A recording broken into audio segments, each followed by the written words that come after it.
রিকোয়েস্টের কালাম পরিবেশন করলাম। চলুন এবার একেবারে নতুন একটা বাংলাদেশের একটা গজল, সবাই খুব পছন্দ করে গজলটি ছোট্ট করে। হ্যাঁ, ঘটনা একটা বলবো। আমার এবছর একটি খুব ভাইরাল একটা গজল রয়েছে, সবাই কম বেশি গায়, সবাই কম বেশি শুনে। একদিন দুপুরে নবীর ঘরে কান্না শোনা যায়, আম্মা খাদিজা কাঁদছে কেন পড়িয়া শেষ যায়। আপনারা শুনেছেন গজলটি, হয়তো মোবাইলে শুনেছেন, আজ একটু সামনাসামনি ইনশাল্লাহ পড়বো। আমরা জানি আমরা দুনিয়ার মানুষ, আজ বর্তমান সময়ে পড়াশোনা কি কম হচ্ছে বাবু? এটা কত কম হয় না, পাড়ায় পাড়ায় বেশি বেশি হচ্ছে।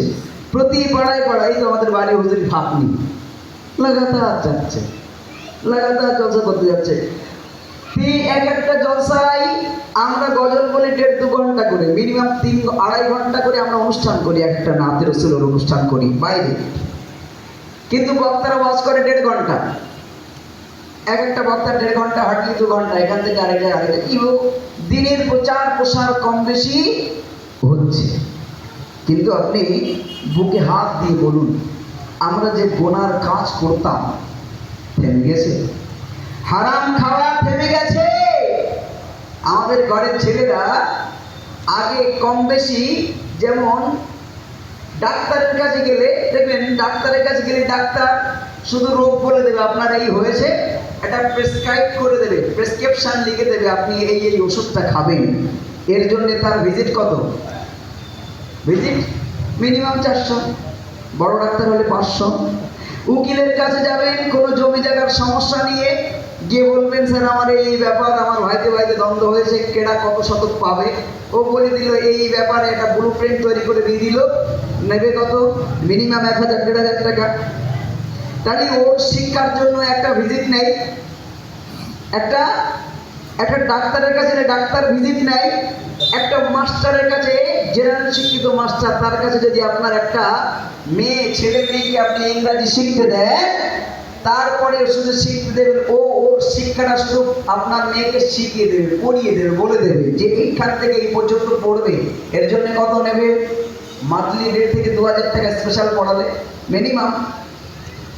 এদের কেউ কিছু বলে না, কিন্তু যে কোনো আলেম ওলামার কাছে মাসলা শিখতে যায়, মাসলা জানতে যায়, হুজুর আমার এই হয়েছে, বৌরি হঠাৎ তালাক দেবেন কি হবে?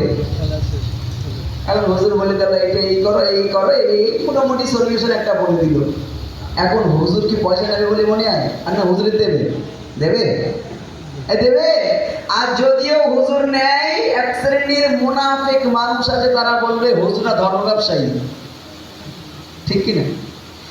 ওয়াজ নসিহত প্রতিনিয়ত প্রতিদিন হচ্ছে, কিন্তু আমাদের যে গোনার কাজ আমরা রীতিমতো করেই চলেছি। আগে মানুষ ভাবতে, একটা ডাক্তারের কাছে গেলে ডাক্তার বলে যে ভাই আপনি সব ঠিক আছে, খাওয়া দাওয়াটা কন্ট্রোল করুন, বলে না? বলে না? বলে না বাবু? খাওয়া দাওয়াটা কন্ট্রোল করুন আপনি, কারণ আপনি যেভাবে খাওয়া দাওয়া করছেন আপনার কোলেস্ট্রল কি কন্ট্রোল হবে না, হাই হয়ে যাবে। আপনি খাওয়া দাওয়া কন্ট্রোল করুন। ডাক্তার খাওয়া দাওয়া কন্ট্রোল করার কথা বলে, আর মানুষ এটা ভুলে গেছে যে এখান থেকে 1500 বছর পূর্বে আল্লাহ রাসূল তিনিই বলে গেছেন, আগে জিহ্বা অর্থাৎ খাওয়া দাওয়া কন্ট্রোল করো।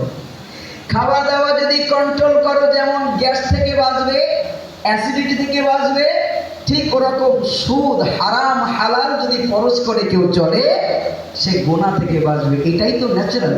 কিন্তু আজ বর্তমান সময়ে ওয়াজ নসিহত মহল তবিয়াতে হচ্ছে, মানুষ শুনছে, কাঁদছে, হাত তুলে দোয়া করছে, সব এভরিথিং চলছে, কিন্তু এক জায়গায় ত্রুটি, সেটা হলো মানা। আজ দেখুন এমন কোনো ঘর নাই যে ঘরে কি ঢোকেনি, সুদের টাকা ঢোকেনি। ঠিক বলছি না? বলছি সুদের টাকা আপনি বেঁচে আছেন না, আপনাকে বাঁচতে দেবে না। আপনি যে কোনো না যে কোনোভাবে আপনাকে জড়িয়ে নেবেই নেবে। এটাই এখন বর্তমান সিচুয়েশন। তাহলে আপনি বাঁচবেন কি করে? এই হারাম থেকে আপনি চলবেন কি করে, বাঁচবেন কি করে? এর সলিউশন দেবে কে? ডাক্তার দিতে পারবে, মাস্টার দিতে পারবে, অ্যাডভোকেট দিতে পারবে না। এর সলিউশন দিতে পারে আলেম উলামা। কারণ এ থেকে যদি আপনি না বাঁচে, আপনার ইহকাল তো মরলেন, পরকালেও মরলেন। তাহলে আপনার কি করতে হবে? আপনার আলেম ওলামাদের পরামর্শ নিতে হবে, ওয়াজ নসিহত অবশ্যই শুনতে হবে। যেখানে আপনি হুজুরকে প্রশ্ন করেন, হুজুর একটু বলে দিন, আমরা তো এইভাবে জড়িয়ে যাচ্ছি দিনের পর দিন, কীভাবে বাঁচবো? আপনি একটু বলুন, একটা সলিউশন বলে না। আলেম সলিউশন দেবে। কিন্তু আলেম আমাদের যুগে বক্তারা সব বক্তব্য দিতে আসে, কেউ কোনো প্রশ্ন করে না। করে? বাংলাদেশে যাবেন, দেখবেন বাংলাদেশে ওয়াজ করতে গেলেই প্রশ্ন। এখান থেকে আপনি আমাদের বর্ধমান, হুগলি, বহরমপুর, বাঁকুড়া, মুর্শিদাবাদ যেখানেই যাবেন, আলেম বক্তব্য দিতে আসছে মানেই প্রশ্ন মাস্ট থাকবেই। আমরা যাই, আমিও কিছু কিছু জায়গায় জলসার দাওয়াতে যাও, বাইরে যেগুলো জলসার দাওয়াতে যাই, আমাদের কাছে প্রশ্ন দেয় কিছু এমন এমন প্রশ্ন যেগুলো শুনে কারণ তারা তো আহলে হাদিস আছে, কেউ কেউ আবার মাযহাবী আছে, বিভিন্ন মতদর্শের আছে। এখন তো মতদর্শের শেষ নেই, কারণ মানুষের মতন বুঝদার তো পৃথিবীতে এখন আর কেউ নেই, আছে না? এরা এখন বৈজ্ঞানিক, সব এদের কাছে ফেল। পাড়ায় পাড়ায় সর্ব জায়গাতে দেখুন শুধু ফতোয়ার ফুলঝুরি উঠছে। আমি একটা গজল লিখেছি যে চার দোকানের ফতোয়া, সে পরে বলবো। এখন চলো একটা কমন গজল শুনি। কারণ গজল আমি আগেই বলেছিলাম, আমরা হলাম ভিত শক্ত করা শিল্পী। কারণ ছোট বাচ্চারা যদি ছোটবেলায় নাচ গায়, বড় হলেও বলবে আমি নাচটা ছোটবেলায় গাইতাম, কিন্তু বড় হয়ে গেলে তখন ওয়াজ নসিহত ভালো লাগে, ঠিক কথা, কিন্তু তাই বলে আপনি গজলের বিরোধিতা করতে পারেন না। কারণ এটারও দরকার আছে, আছে না? না আছে অবশ্যই। হাবিব ভাই তো পুরো ফায়ার করে দিচ্ছে সব। চলো একটা ছোট্ট করে গাই। যদি নাত লিখিতে লিখিতে চোখে ঘুম চলে আসে, তুমি ঘুম পাড়িয়ে দিও রাসূল স্বপ্নে এসে। যদি নাত লিখিতে লিখিতে চোখে ঘুম চলে আসে, যদি নাত লিখিতে লিখিতে চোখে ঘুম চলে আসে, তুমি ঘুম পাড়িয়ে দিও রাসূল স্বপ্নে এসে।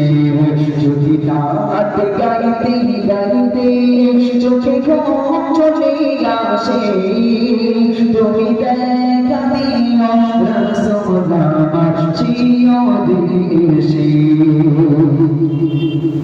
আমি শব্দ গাথি গানে তোমার ভাবনা, কত সুর মিলিয়ে তারে মনের মতো সাজায়। যদি শব্দ গাথি গানে তোমার ভাবনা, কত সুর মিলিয়ে তারে মনের মতো সাজায়। যদি মনের মতো গাতা মনের মতো না হয়, যদি মনের মতো গাতা মনের মতো না হয়, মনের মতো সাজিয়ে দিও তার এসে।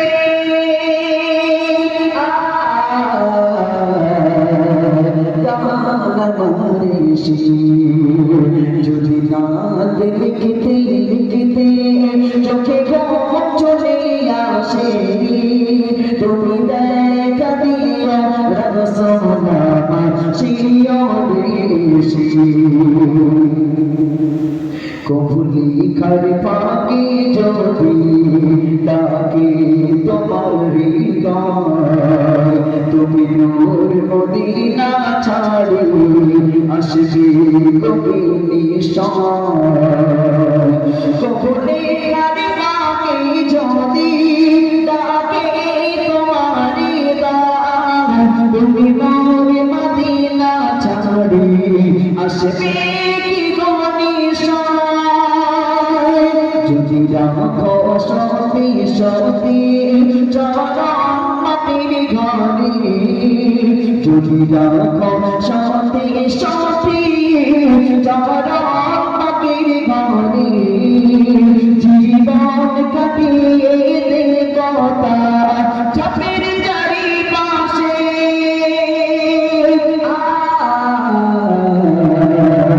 চাপের চারি পাশে যদি না লিখিতে লিখিতে চোখে ঘুম চলে আসে